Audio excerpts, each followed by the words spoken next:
मन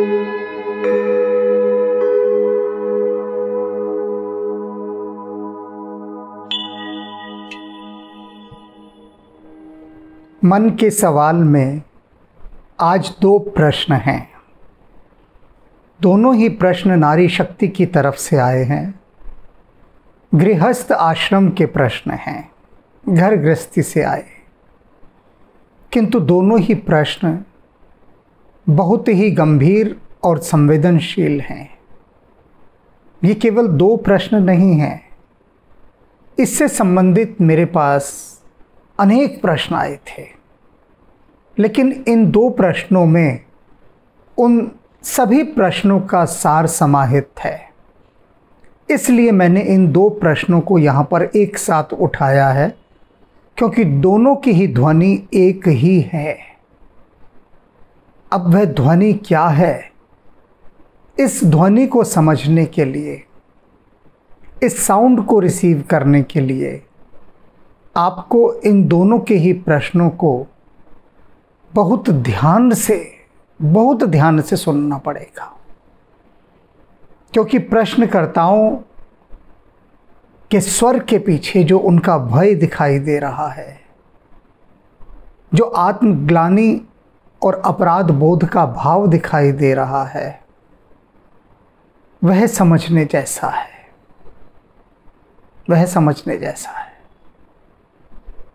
तो सबसे पहले हम इन दोनों के प्रश्नों को सुनते हैं और बहुत ध्यान से पूरी अपनी सारी चेतना को गड़ा दीजिए, क्योंकि ये प्रश्न बहुत संवेदनशील हैं।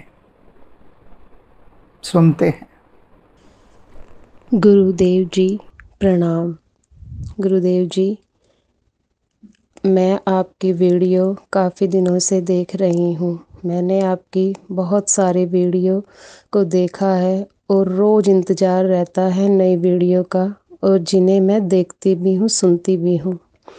गुरुजी, आपकी वीडियो को देख के मन की इतनी शंकाएं दूर हुई है ना, कि ऐसा लगता है कि नया जन्म सा हुआ है।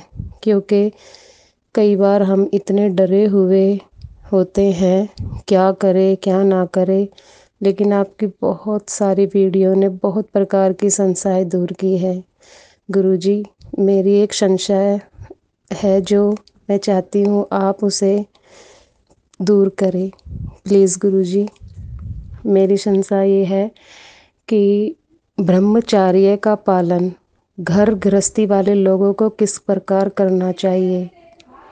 गुरुजी, जब हमारी शादी हुई तब हमें पता था कि सिर्फ व्रत में ही ब्रह्मचर्य का पालन करना चाहिए, लेकिन आगे आगे किसी ने कहा, और वीडियो में लोग रोज़ मतलब नया ज्ञान देते हैं कि एकादशी को, पूर्णमासी को, अमावस्या को, चतुर्थी, अष्टमी और गुरुजी संक्रांति, रविवार, न जाने कितने दिनों में ब्रह्मचर्य का पालन करना चाहिए।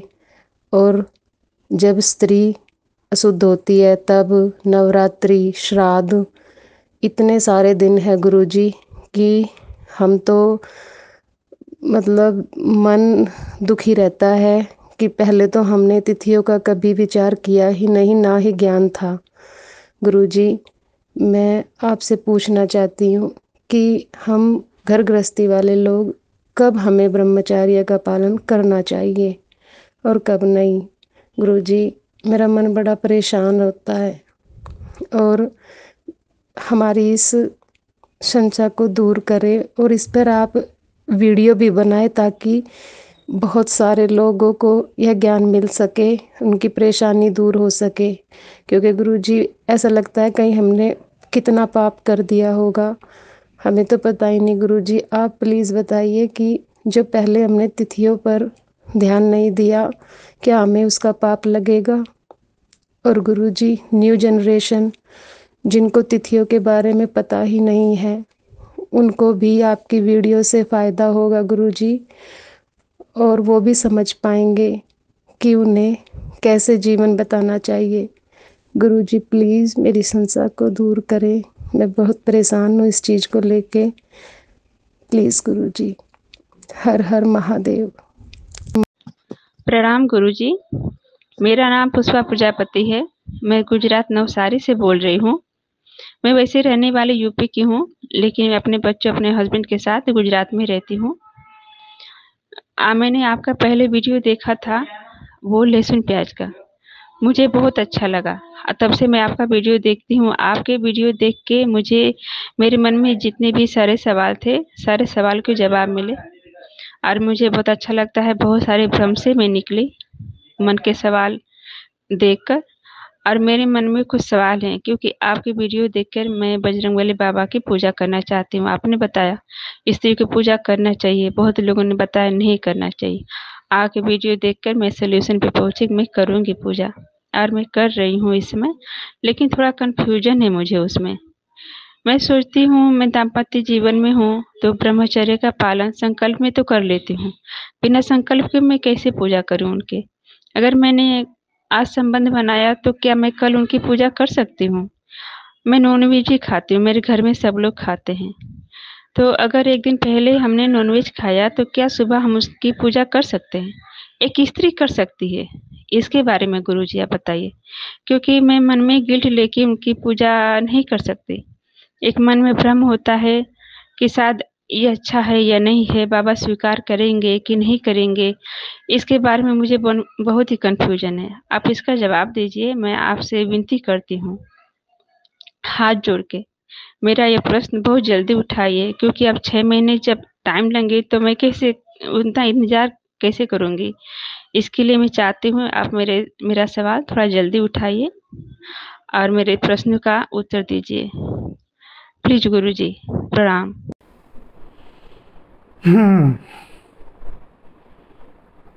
इन दोनों के ही प्रश्नों को सुनने के बाद ऐसा लगता है कि जैसे अपने पति के साथ संबंध बनाना कोई बहुत बड़ा पाप है। इन तथा कथित पंडितों ने इन्हें इतना भरमाया है, इतना डराया है कि ये भीतर तक कांप उठी हैं कि पति से दूरी बनाकर रखो, नहीं तो परमात्मा रुष्ट हो जाएगा। वास्तव में ये जो इस प्रकार के पंडित हैं ना, ये पंडित माया की ओर से भेजे गए हैं। ये माया के प्रतिनिधि हैं बहुत बड़े, जो जीवात्मा को परमात्मा तक की यात्रा में रोकने की भरसक कोशिश करते हैं और सफल भी होते हैं।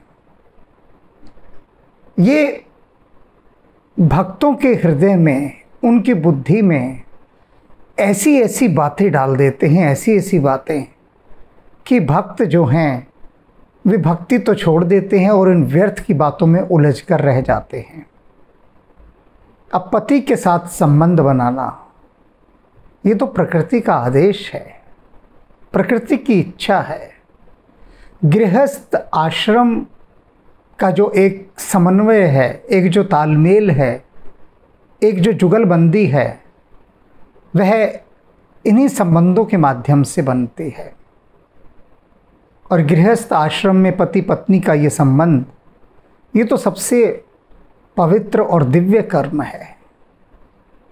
और इस पवित्रता को जो पंडित पुजारी कहते हैं कि ये दोष हो गया, इन दिनों में ब्रह्मचर्य का पालन करना चाहिए था, आप तिथियों को खोजती रहेंगी तो परमात्मा तो बिसर जाएगा। इन तिथियों के प्रयास में जो मूल्यवान है आप उसे खो डालेंगी, बिल्कुल खो डालेंगे और खो दिया है। किस बात की तिथि ब्रह्मचर्य के लिए? ये जो इस प्रकार के पंडित पुजारी आपसे कहते हैं ब्रह्मचर्य का पालन करो, उन्हें धेले भर का नहीं पता कि ब्रह्मचर्य होता क्या है। क्या है ब्रह्मचर्य? केवल पति के साथ संबंध स्थापित ना करना या पति पत्नी का आपस में संबंध स्थापित ना करना कोई ब्रह्मचर्य नहीं है। ये परहेज है, इसे ब्रह्मचर्य नहीं कहते। ये बलपूर्वक किया गया परहेज है, ना चाहते हुए भी किया गया परहेज है। जो कि दोष है गृहस्थ आश्रम में। क्यों? हर्ष क्या है इसमें? क्या हर्ष है जो इतना पंडित पुजारी डरा देते हैं? वे कहते हैं ब्रह्मचर्य का पालन करो। अरे ब्रह्मचर्य होता है ब्रह्म के साथ रमण करना, अर्थात यदि आप हर समय आपका मन ब्रह्म के साथ, परमात्मा के साथ घूम रहा है, डोल रहा है, आप भीतर ही भीतर मग्न है परमात्मा के साथ, तो उसे कहते हैं ब्रह्मचर्य। ब्रह्मा के साथ, परमात्मा के साथ, ईश्वर के साथ चर्या करना, विचरण करना, हर समय यदि आप परमात्मा में डूबे हुए हैं तो ब्रह्मचर्य है, तो ब्रह्मचर्य है। एक उदाहरण मैं प्रायः देता हूं कि रामकृष्ण परमहंस का एक शिष्य जिसने विवाह कर लिया, और रामकृष्ण परमहंस कंचन कामिनी के त्याग की बात करते हैं कि स्त्री का त्याग करो, और उसने विवाह कर लिया तो अब मुंह कैसे दिखाए, क्योंकि वह तो नारी सुख में डूब गया। किस मुंह से जाए रामकृष्ण परमहंस के पास? तो गया ही नहीं, मुंह छुपाए फिरता रहा। आत्मबोध उसको कुछ ऐसा हुआ भीतर कि उसने कोई अपराध कर लिया है, अपराध बोध का आत्मबोध हो गया, उसे भ्रमित हो गया, अर्थ का अनर्थ कर लिया। क्या करे बेचारा, आत्मग्लानि से मरा जा रहा था, जैसे कि ये दोनों देवियां आत्मग्लानि में डूबी हुई हैं। नहीं आया बहुत दिनों तक। तो रामकृष्ण परमहंस ने अपने एक अन्य शिष्य को भेजा कि उसके पास जाओ और कहो कि नहीं आता तो मत आ। लेकिन जो मंदिर का हिसाब था, पैसे थे, वो तो दे जा। अब यह संदेश उसके पास पहुंचा तो उसे आग लग गई कि कहाँ तो रामकृष्ण परमहंस कहते मैंने कंचन कामनी का त्याग कर दिया, और इधर वो हिसाब किताब मांग रहे हैं। इसका मतलब पैसे पर उनकी नज़र रहती है। आया गुस्से से तमतमाता हुआ, 2-4 सिक्के थे, फेंक के मारे, कहता ये रहे पैसे, आपने क्या समझा मैं चोर हूँ? रामकृष्ण परमहंस ने उस ओर देखा भी नहीं, उन पैसों की तरफ, और हंस के बोले बैठ जा, बैठ जा। ये तो तुझे बुलाने की एक जुगत थी, एक उपाय था, एक तरीका था, जुगाड़ किया था मैंने कुछ तुझे बुलाने का। इतने संदेशे भेजे, तू आता नहीं था, क्यों रे? बता, आता क्यों नहीं? अब उसे समझ में आया कि रामकृष्ण परमहंस तो खेल खेल गए उसके साथ, उसे बुलाने के लिए उसके अहंकार पर चोट कर दी। सिर झुकाकर बैठ गया और बोला, ठाकुर मैंने स्त्री कर ली है, अर्थात मैंने विवाह कर लिया है, और विवाह कर लिया तो स्त्री के साथ शारीरिक संबंध भी बना रहा हूं, तो मेरा ब्रह्मचर्य खंडित हो गया। तो रामकृष्ण कहते हैं हंसकर कि अरे ओ बावले, जिसके हृदय में यहाँ माँ रहती है ना, वो चाहे 100 विवाह कर ले, कोई फर्क नहीं पड़ता, उसका ब्रह्मचर्य कभी खंडित होता ही नहीं। हृदय में यदि परमात्मा है तो ब्रह्मचर्य शाश्वत है, सनातन है, कभी खंडित नहीं होता। इसे ब्रह्मचर्य नहीं कहते। जिन्होंने ये भरमाया वे क्या कर रहे हैं? पति पत्नियों के बीच में एक वैमनस्य, एक दूरी, एक विषाद पैदा कर रहे हैं, भेदभाव पैदा कर रहे हैं। प्रकृति का आदेश है गृहस्थ आश्रम में यह है, और यह पवित्रतम और दिव्य कर्म है गृहस्थ आश्रम का। जो महान प्रयोग हैं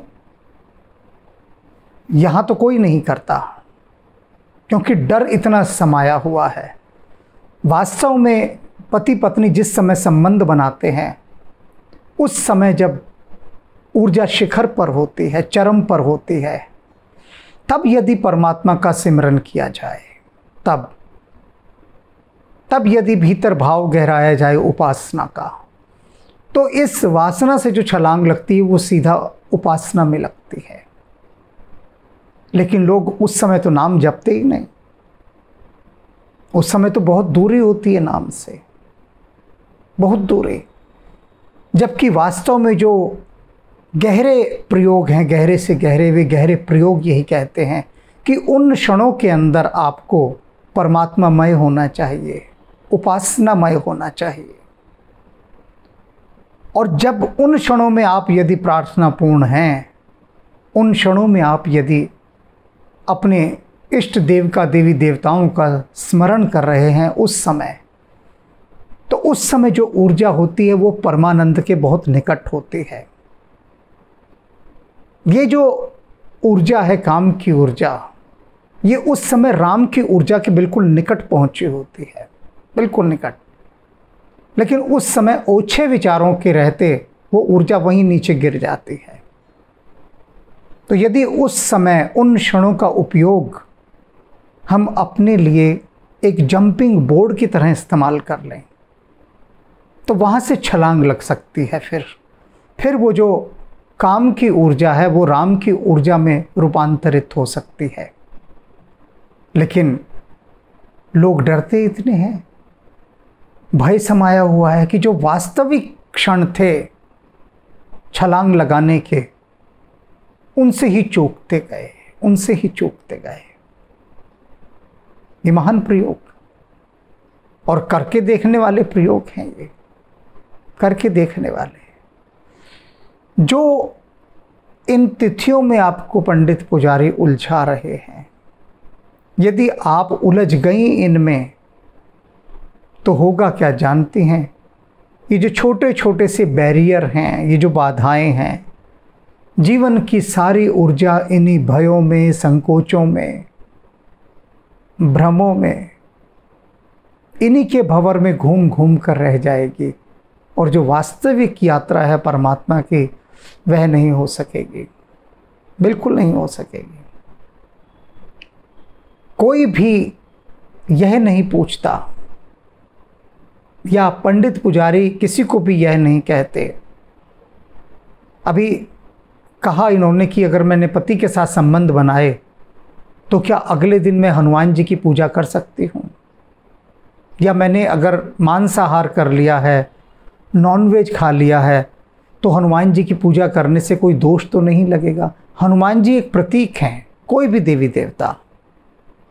तो यहाँ कितना डर है कि पति के साथ संबंध बनाया तो फिर हम दूषित हो गए और अब हम पूजा में कैसे बैठें?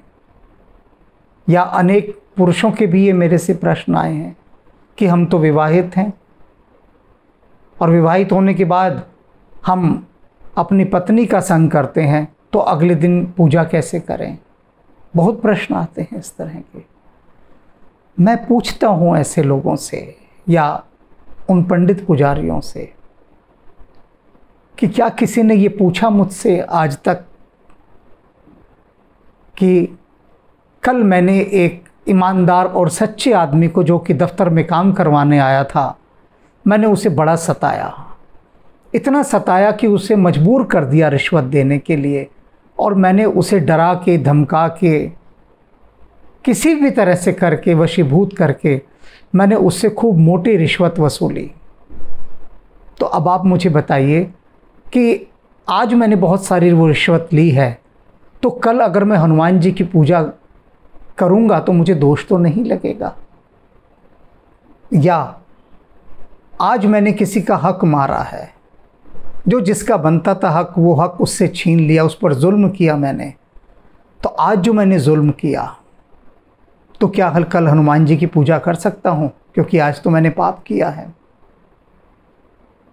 आज मैंने देश का बहुत सारा पैसा खाया, जिस संस्था में मैं काम करता था उसका पैसा इतनी सफाई से चुराया, इतनी सफाई से कि सब जानते हैं कि मैंने संस्था का पैसा चुराया है।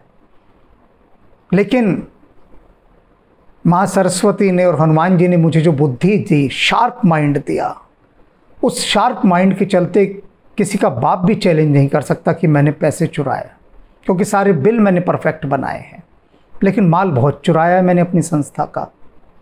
तो इतनी बड़ी चोरी करने के बाद अगर मैं कल हनुमान जी की पूजा करता हूँ तो क्या वह स्वीकृत होगी?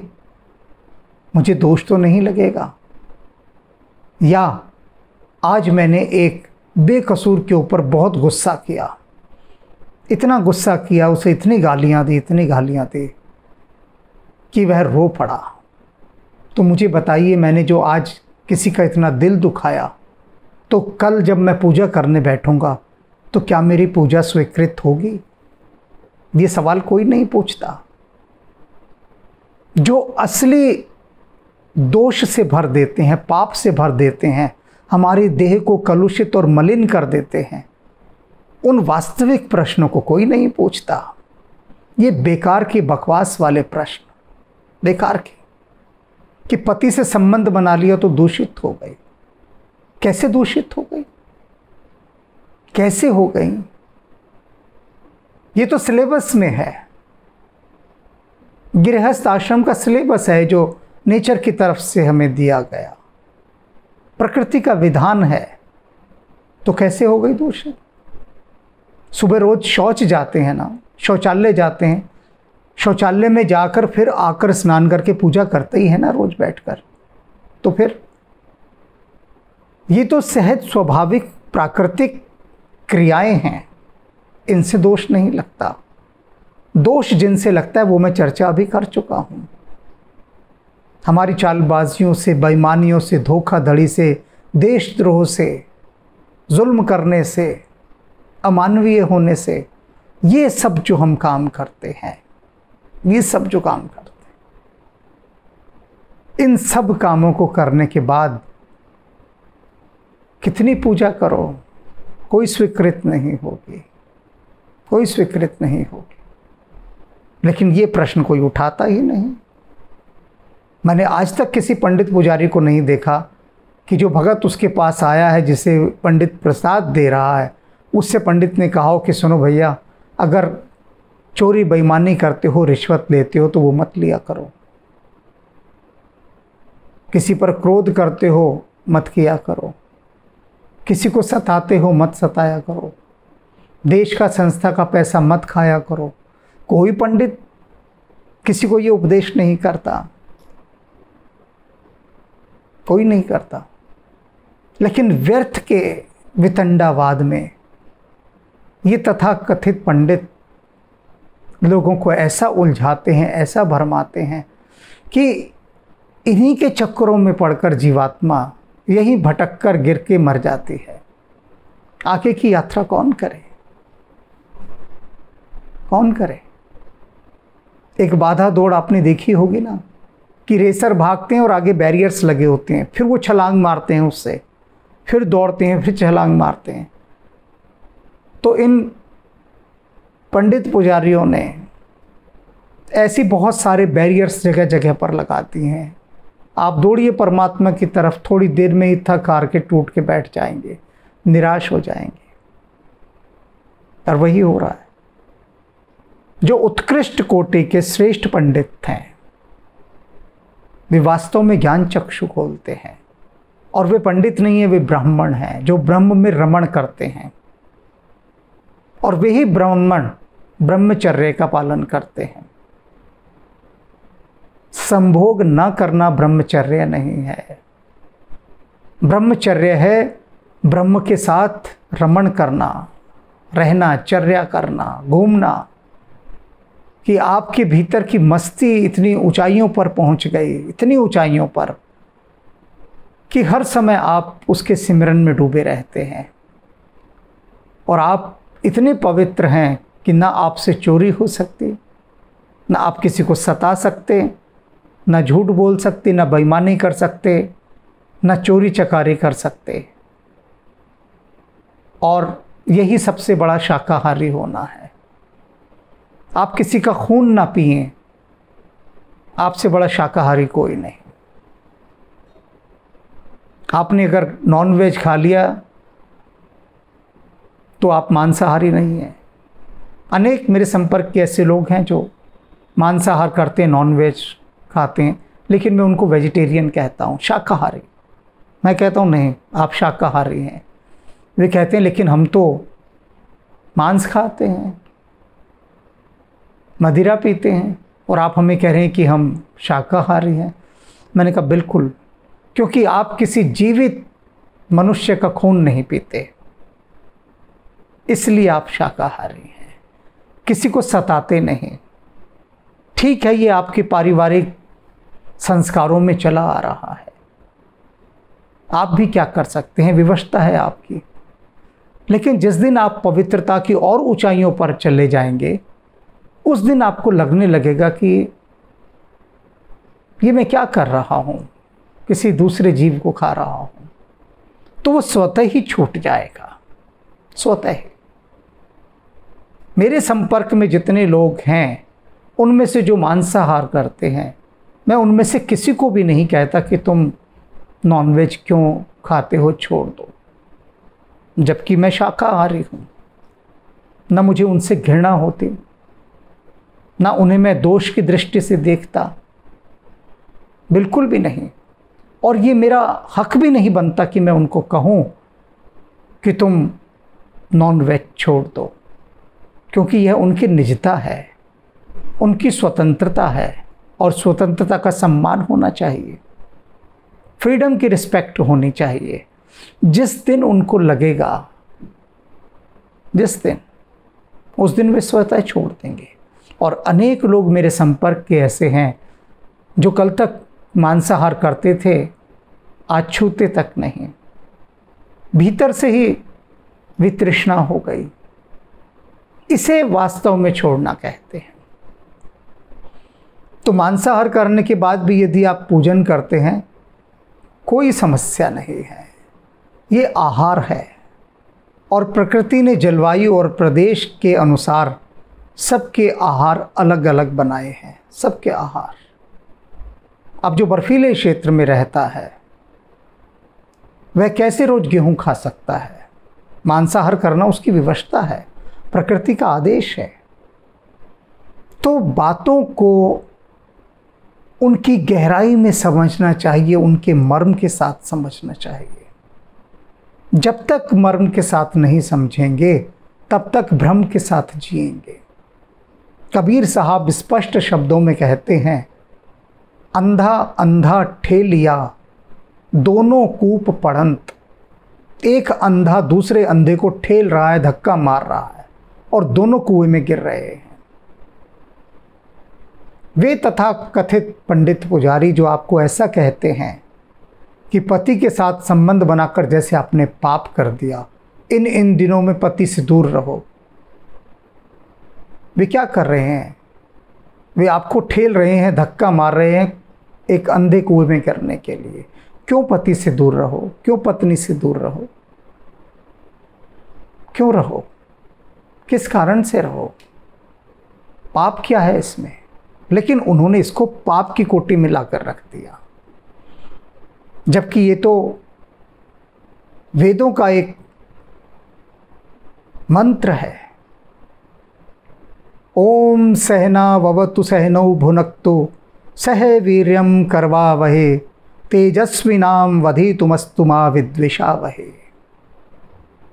ओम सहना ववतु सहनौ भुनक्तु, हम साथ साथ भोग करें, साथ साथ प्रगति करें। सह वीर्यम करवा वहे ही, साथ साथ वृद्धि को प्राप्त हो। कितना बड़ा मंत्र है, कितना बड़ा मंत्र है। ये पति पत्नी के सामंजस्य का, तालमेल का मंत्र है। ओम सहना भवतु सहनो भुनक्तु सह वीर्यम करवा वहे ही तेजस्विनाम वधितुमस्तु मा विद्विषावहे। हम आपस के द्वेष भाव को छोड़कर तेजस्विता की ओर बढ़ें, अर्थात पति पत्नी में जीवन साथी जो है आपका, उसके और आपके बीच में किसी भी प्रकार का कोई पारस्परिक द्वेष ना हो। और ये तथा कथित पंडित यहाँ द्वेष पैदा कर रहे हैं। तेजस्विता की ओर कोई कैसे बढ़ेगा? तेजस्विता पर तो यहीं ही कुठाराघात कर दिया। यहीं सहनो भुनक्तु, साथ साथ भोग करें की जो बात कही गई है, क्योंकि उपनिषदों का वचन है तेन त्यक्तेन भुंजिता। वही त्याग कर सकता है जिसने भोग करना सीख लिया है। यदि जो भोग का समय है, गृहस्थ आश्रम का समय, भोग का समय, यदि इसमें रज के भोग ना किया, छक्कर भोग ना किया, तो इस भोग के बियॉन्ड कैसे जाएंगे, पार कैसे जाएंगे। इससे पार जाने के लिए जो विधि है वो यही विधि है कि भोग को इतना जी लो कि भोग की निस्सारता समझ में आ जाए और फिर उसके पार चलाया जा सके, उसके पार जाया जा सके। तो भोग से छलांग लेने की ये विधि है। तो अपने भीतर से ये सारे भय निकाल दीजिए। कोई पूर्णिमा हो, कोई एकादशी हो, कोई चीज हो, पति से या पत्नी से दूरी बनाने की कोई आवश्यकता नहीं, कोई भी आवश्यकता। हाँ, दूरी बनानी है तो झूठ से बनाइए, चोरी से बनाइए, क्रोध से बनाइए, ईर्ष्या से बनाइए, द्वेष से बनाइए, घृणा से बनाइए, अहंकार से बनाइए। इनसे दूरी बनाने की बात कोई नहीं करता। जो वास्तव में मनोविकार हैं, ये दोष हैं, ये पाप हैं। संसर्ग कोई पाप नहीं किसी भी प्रकार का। ये तो एक जीव वैज्ञानिक घटना है, बायोलॉजिकल प्रोसेस है। तो ये पाप कैसे हो सकता है?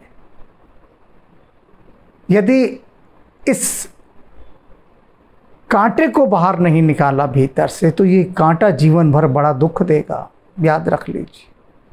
और ऐसे न जाने कितने कांटे गड़े हुए हैं लोगों के, क्योंकि फेंके हैं पंडितों ने रास्ते में और चुभते गए हैं, गड़ते गए हैं लोगों के पाँव में।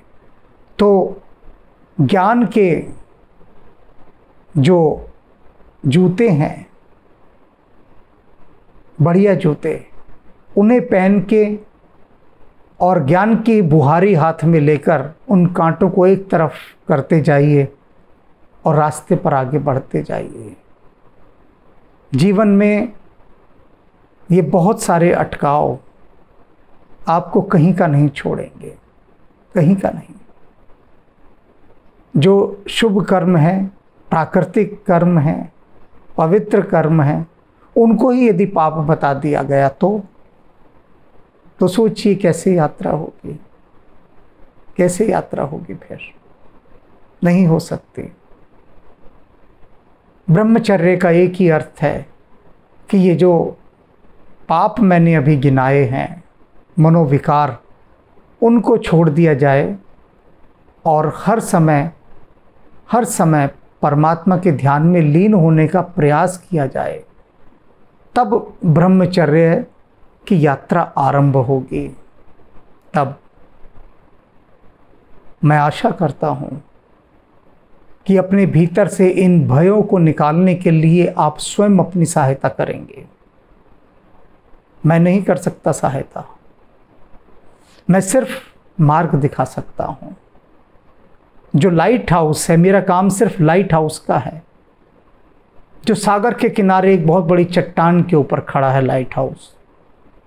लाइट हाउस ये जो प्रकाश स्तंभ है, हाथ पकड़कर किसी भी जहाज का रास्ता नहीं बदल सकता।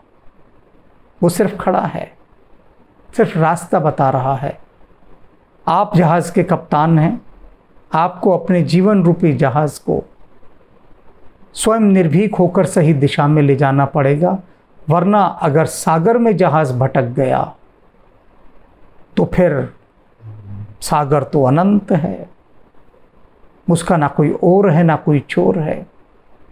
ऐसा भटकाव है कि जहां जीवन की सारी ऊर्जा नष्ट हो जाएगी।